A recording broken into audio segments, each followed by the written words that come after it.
I want to go to another time and place in your youth when you were studying with John Hicks long ago. Let us go, folks, to 1981 in William Greider's classic The Atlantic essay on a very young David Stockman. The whole thing is premised on faith.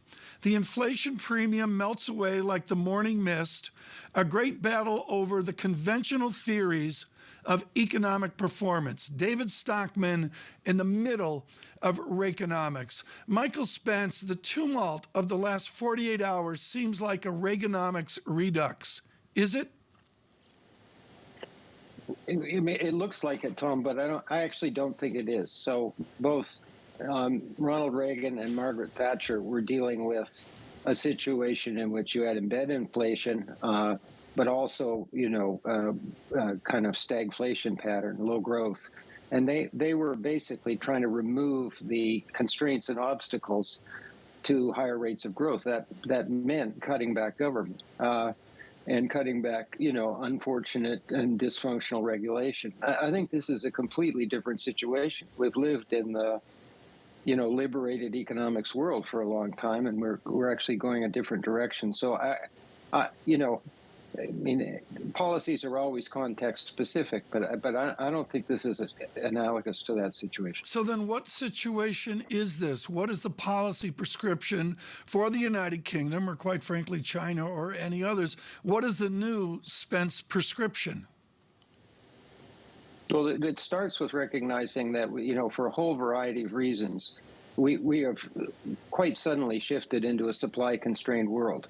So, growth strategies based on expanding demand don't make any sense. I mean, I think that's the core of the mistake that's been made in the UK. You just don't cut taxes if the supply side can't respond, especially if you're fighting the central bank, who's trying to get, nearly out of control inflation back under control.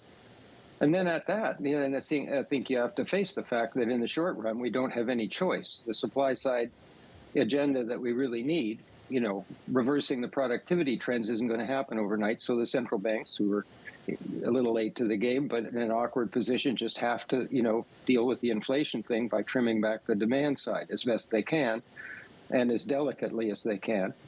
But then the rest of the agenda should be focused on real supply side constraints, both domestic and global. And there are a lot of them. Aging populations, fading deflationary pressures from the emerging economies, diversification in global supply chains, the energy transition in Europe. I mean, the list is very long, and I won't bore you with the whole thing, but that's the situation that we have to do. Bottom line is we need a productivity surge.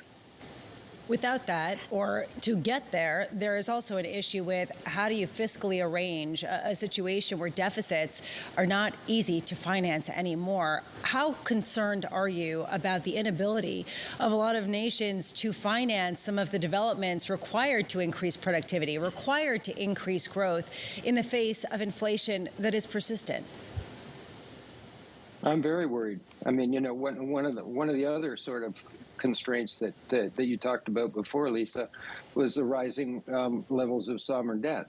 And in a rising inflationary environment, then that in many countries, maybe the United States is uniquely an exception, places fairly severe constraints on the kinds of investments that form a portion of sensible growth strategies, supply side oriented growth strategies of the type that we, the bills we passed recently in the U.S. So I think that's,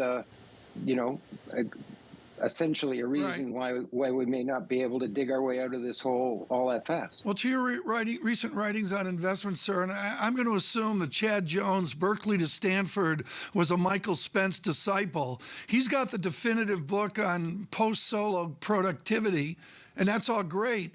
But the answer is we need capital deepening. How do we do that? Well, I mean, you make sensible choices. So the first thing you don't do is cut government revenues, right? I mean, if we're going to get out of this, we all have to pay a price. The politicians have a tough job convincing people that's right. But basically, we have to finance the investments we need to get out of this. And that means probably some at least holding fast on the tax situation, if not increasing them.